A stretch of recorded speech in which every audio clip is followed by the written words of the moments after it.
A mão e a luva. Capítulo 18. A escolha. Mrs. Oswald tinha falado demais. A baronesa não a incumbira de dizer à afilhada a razão por que a mandava chamar. Aconteceu, porém, que aquela indiscrição não foi a única. Mrs. Oswald, em vez de esquivar-se e deixar que entre Guiomar e a baronesa fosse tratado o assunto que as ia reunir, cedeu à curiosidade, e acompanhou a moça. A baronesa estava sentada, entre duas janelas, com a carta aberta nas mãos, tão atenta em relê-la, que não ouviu o rumor dos pés de Guiomar e de Mrs. Oswald. "Madrinha chamou-me?" perguntou Guiomar parando em frente dela. A baronesa ergueu a cabeça. "Ah! É verdade, sim, chamei-te. Senta-te aqui." Guiomar arrastou a cadeira que ficava mais próxima e sentou-se ao pé da baronesa. Esta, entretanto, havia dobrado lentamente a carta, e tinha os olhos no chão, como a procurar por onde começaria. Quando os levantou, deu com a inglesa. Ia já falar, mas estacou. A afeição que lhe tinha não impediu que achasse demasiada familiaridade a presença de Mrs. Oswald em semelhante ocasião. Esperou alguns instantes, mas como a inglesa parecesse inteiramente distraída. Mrs. Oswald disse à baronesa: "Vá ver se já deram de comer aos passarinhos." A inglesa percebeu que estes passarinhos, naquele caso, eram uma pura metáfora, e que a baronesa nada mais fazia do que pedir-lhe delicadamente que se fosse embora. Todavia, não se deu por achada. "Parece-me que não", disse ela, "vou já saber disso." "Olhe", disse a baronesa quando ela já ia a meio caminho, "encoste-me essas portas, e dê ordem para que ninguém nos interrompa." A inglesa obedeceu e saiu. A careta que fez ao sair ninguém lhe pôde ver, e não se perdeu nada. As duas ficaram sós. "Senta-te aqui, Guiomar", disse a baronesa indicando um banquinho que lhe ficava aos pés. Guiomar deixou a cadeira e foi sentar-se no banquinho, pousando amorosamente os braços nos joelhos da madrinha. Esta cingiu-lhe a cabeça com as mãos, e assim esteve longo tempo sem falar, mas eloquente naquela mudez, em que a palavra pertencia ao coração. Ambas estavam comovidas, e Guiomar, de envolta com um suspiro, murmurou este único e doce nome: "Mamãe." Era a primeira vez que ela lhe dava este nome, e tão fundo lhe calou na alma a baronesa que a resposta foi cobri-la de beijos. "Sim, tua mãe", disse a madrinha, "a que te deu o ser não te amara mais do que eu.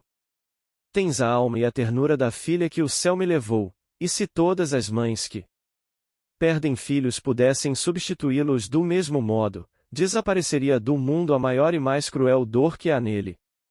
A resposta de Guiomar foi apertar-lhe as mãos e beijar-lhes. Seguiu-se uma pausa, em que a comoção a pouco e pouco desapareceu, e a baronesa olhou para a carta de Luís Alves, amarrotada pelo gesto de Guiomar. "Guiomar", disse ela enfim, "já refletiste no pedido de ontem à noite?" A moça esperava que a madrinha lhe falasse no pedido de Luís Alves. A pergunta da baronesa desnorteou-a um pouco. Sua inteligência, porém, era clara e sagaz. A resposta foi outra pergunta. "Uma noite será bastante para decidir de todo o resto da vida?" disse ela sorrindo.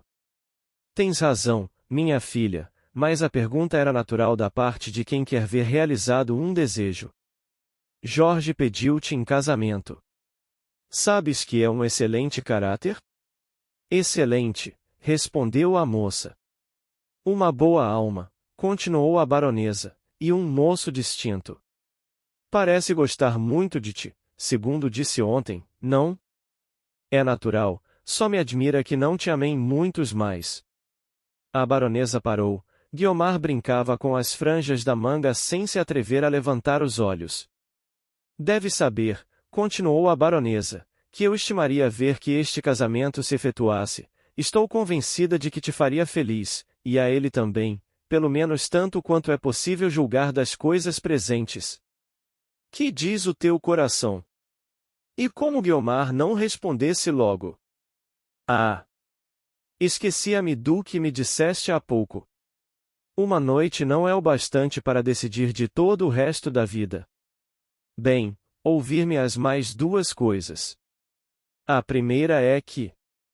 Lê tu mesma esta carta. A baronesa deu a carta a Guiomar, que a abriu e leu o pedido que Luís Alves fazia de sua mão. Enquanto ela percorria com os olhos as poucas linhas escritas, a madrinha parecia observá-la fixamente, como a tentar ler-lhe no rosto a impressão que o pedido lhe fazia, se espanto, se satisfação. Não houve espanto nem satisfação aparente. Guiomar leu a carta e entregou-a à madrinha. Leste? É a primeira coisa que eu queria dizer-te. O doutor Luís Alves pede-te em casamento, tens de escolher entre ele e Jorge. A segunda coisa é que dos dois pretendentes Jorge é o que meu coração prefere, mas não sou eu que me caso, és tu, escolhe com plena liberdade aquele que te falar ao coração. Guiomar erigiu o busto e olhou diretamente para a madrinha, com tais sinas de espanto no rosto, que esta não pôde deixar de lhe perguntar. Que tens? A moça não respondeu, quero dizer não lhe respondeu com os lábios, travou-lhe da mão e apertou-a entre as suas, e ficou a olhar para ela como a refletir. A expressão de seu rosto passará do espanto à satisfação e desta a uma coisa que parecia a um tempo indignação e asco. Oh! Madrinha! Exclamou Guiomar, por que se não entenderam logo os nossos corações? Não havia mister por de permeio um espírito importuno e desconsolador. Se eu adivinhara essas palavras que acabou de dizer, não teria padecido metade do que me fazem padecer há longos dias. Padecer? Padecer, nada menos. Mas deixemos isso. Foi o seu coração que falou e o meu que ouviu, posso agora dizer-lhe francamente o que sinto, sem receio de a afligir. Não precisava dizer mais nada, a escolha que ela ia fazer estava já indicada pelo menos. Entendeu a baronesa, que fechou o rosto e suspirou. A afilhada ouviu.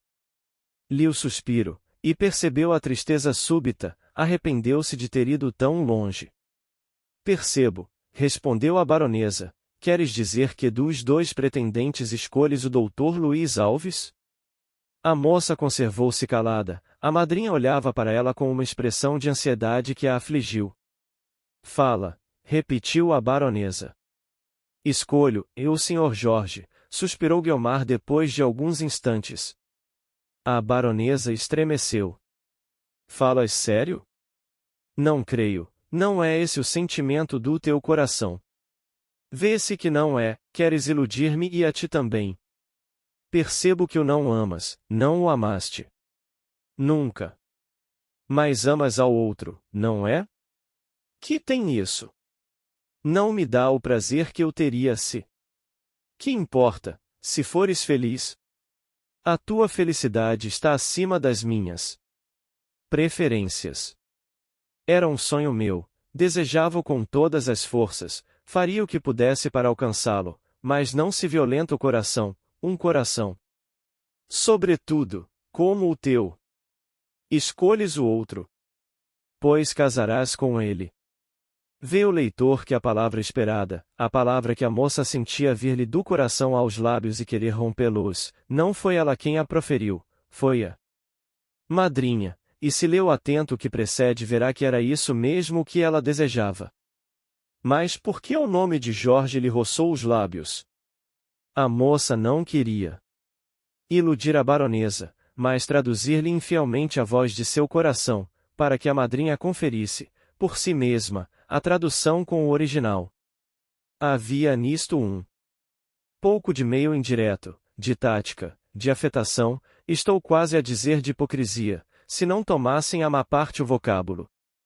Havia, mas isto mesmo lhe dirá que esta Guiomar, sem perder as excelências de seu coração, era do barro comum de que Deus fez a nossa pouco sincera humanidade, e lhes dirá também que, apesar de seus verdes anos, ela compreendia já que as aparências de um sacrifício valem mais, muita vez, do que o próprio sacrifício. A baronesa acabará de falar. A alegria do rosto de Guiomar confirmou a sua primeira impressão, E se a escolha era contrária ao que ela desejava, a satisfação da afilhada pagou-lhe tudo quanto ela ia perder. Era assim aquela alma de mãe, boa, dedicada e generosa. Oh!